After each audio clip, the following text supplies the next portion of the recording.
Only Mukesh Ambani can make money like this. Just days after Reliance Retail spent 25,000 crore, $3.5 billion to buy out 11 food and grocery brands of Kishore Biyani's Future Group, the valuation of his retail arm shot up by $30 billion, from around 3 lakh crore to 6 lakh crore, 10 times the amount he spent purchasing it. In the unofficial or grey market, shares of Reliance Retail traded at around 1,250 rupees, up from just 500 in December 2019. With sales of $25 billion, Reliance Retail is already the market leader in electronics, FMCG and apparel categories. But with future sales of 30,000 crore, they will soar to $29.5 billion, more than all of India's listed retailers combined. But all is not happily ever after in this once upon a time story. Biyani, it seems, by selling to Reliance, is breaking an agreement made with Amazon in 2019, when the American retailer bought 49% in Biyani's holding firm Future Coupons for around 1,500 crore. Future Coupons in turn has a 10% stake in Future Retail, so with a 49% holding, Amazon indirectly has about 5% stake in the business that was sold to Reliance. Their agreement with Future Retail entitled Amazon the right to acquire at least 26% of the company between 3 to 10 years after the transaction and the right of first refusal, restricting them to sell or transfer assets to any third party without Amazon's consent. Sources say that Reliance, along with 15 others, was specifically mentioned as a competitor they could not sell to. It is a common practice worldwide for firms to take a small stake and right of first refusal in businesses that look promising, so as to block competitors from acquiring it. Amazon has taken similar stakes in Shoppers Stop and More Retail as a preemptive strategy to keep competitors out. Generally under right of first refusal and as an existing shareholder of Future, if Amazon is ready to pay Biyani what Reliance Retail paid to them, that is roughly 25,000 crore, then Biyani must sell only to Amazon. To enforce their rights, Amazon dragged Future Coupons to Singapore International Arbitration Center, asking for the deal to be called off.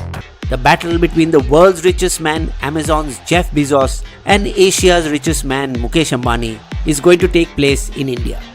Obviously aware of the restricting clause, the August 2020 deal with Reliance was structured in such a way so as to bypass it.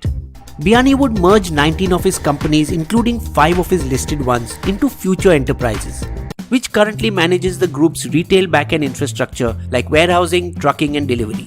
The assets of that merged retail business will then be sold to Reliance for 24,713 crore in an all-cash deal. The sale strips the company of all retail businesses but avoids any stake sale, leaving Amazon holding shares in a company that manages food and fashion product manufacturing, a textile partnership with NTC Mills, and an insurance joint venture with Generali, none of which make any strategic sense for Amazon. An asset sale also avoids making Amazon a shareholder of Reliance Retail, and in fact, Reliance will invest 1,600 crores into Future Enterprises to acquire 13% and become a co-shareholder along with Amazon. However, it was not as though Amazon did not know what was happening. Future Group first did approach its existing partner. The pandemic has ruined our business and we are unable to pay interest on the 13,000 crore debt. But after several rounds of discussions, Amazon was non-committal.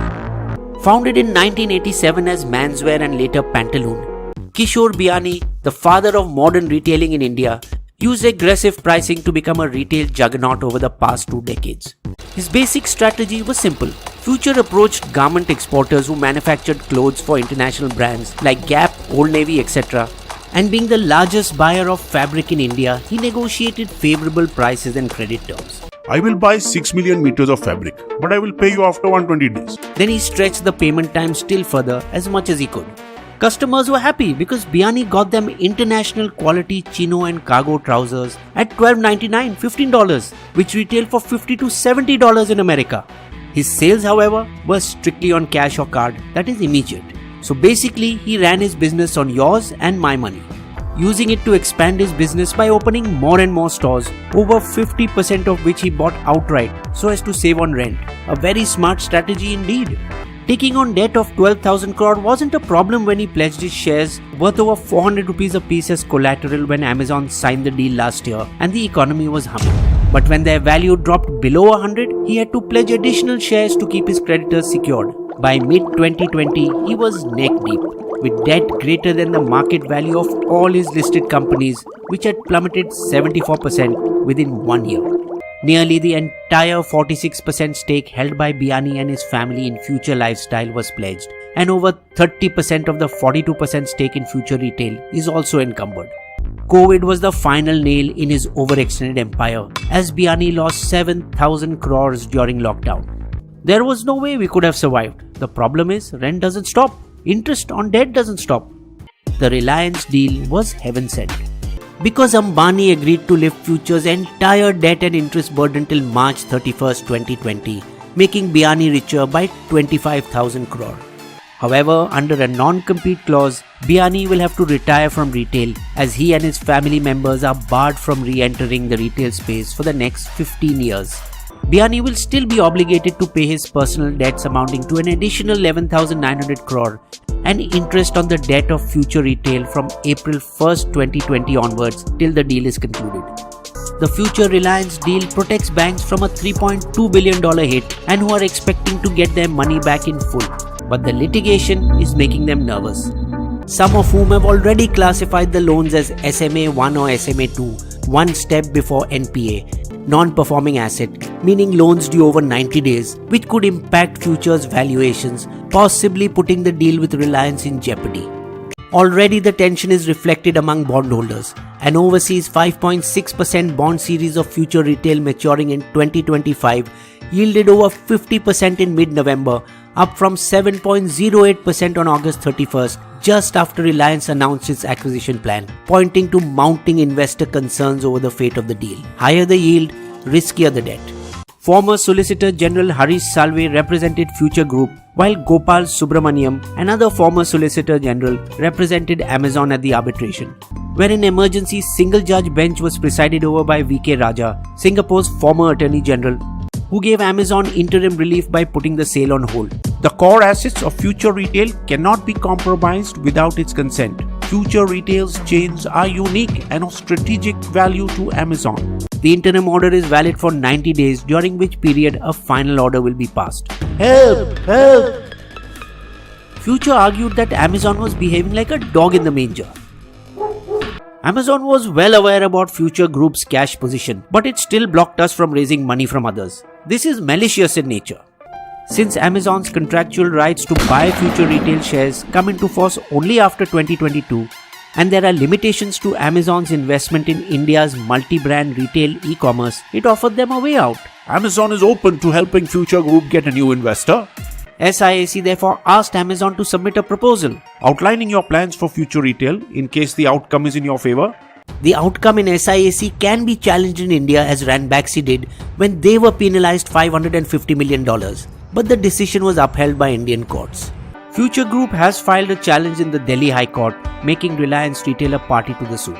The parties to the arbitration agreement are Amazon and various promoters of Future Retail, not Future Retail itself. So the order is not binding on them. Meanwhile, in a further blow to Amazon, Competition Commission of India approved Reliance's acquisition bid. The arbitration is not relevant to us. We will complete the deal at the earliest. Amazon now may move the High Court to enforce the stay. There are 4 possible outcomes to this. Reliance will fast-track permissions and complete the deal. Amazon agrees to accept a penalty from Future. Amazon finds other partners for the deal gets delayed, and Future Retail goes bust.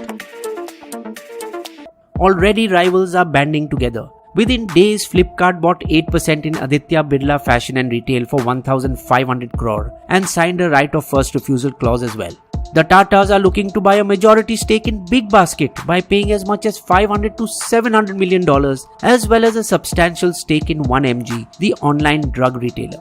Strangely, just months earlier, in September 2019, Bloomberg News reported, "We are ready to offer you 40% of Reliance Retail for $20 billion. We think the price is too high."